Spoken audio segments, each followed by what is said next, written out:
अध्यक्ष महोदय, आपल्या माध्यमातून मला सभागृहाला त्या ठिकाणी नमूद करायचे आहे की ऑक्टोबर 2024 मध्ये ज्या वेळेला आचारसंहितेच्या आधीचा लाभ वितरित करण्यात आला होता त्या लाभार्थ्यांची संख्या 2,33,64,000 सुमारे इतकी होती। फेब्रुवारी महिन्यामध्ये जो आता आपण लाभ वितरित केला त्याची संख्या ही साधारणपणे 2,47,00,000 पेक्षा आहे।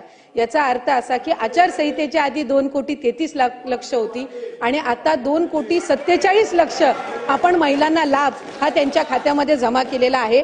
आणि 2100च्या संदर्भातला जो निर्णय आहे, महायुतीच्या सरकारने ही महत्त्वाकांक्षी योजना आणलेली आहे आणि महिलांना 1500चा लाभ वितरित करणारी महायुतीचं सरकार हे एकमेव सरकार आहे।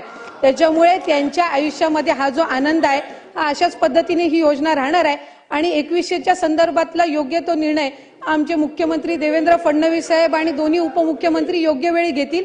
लाडक्या बहिणींची फसवणूक होणार नाही ही दक्षता निश्चितपणाने महायुतीचं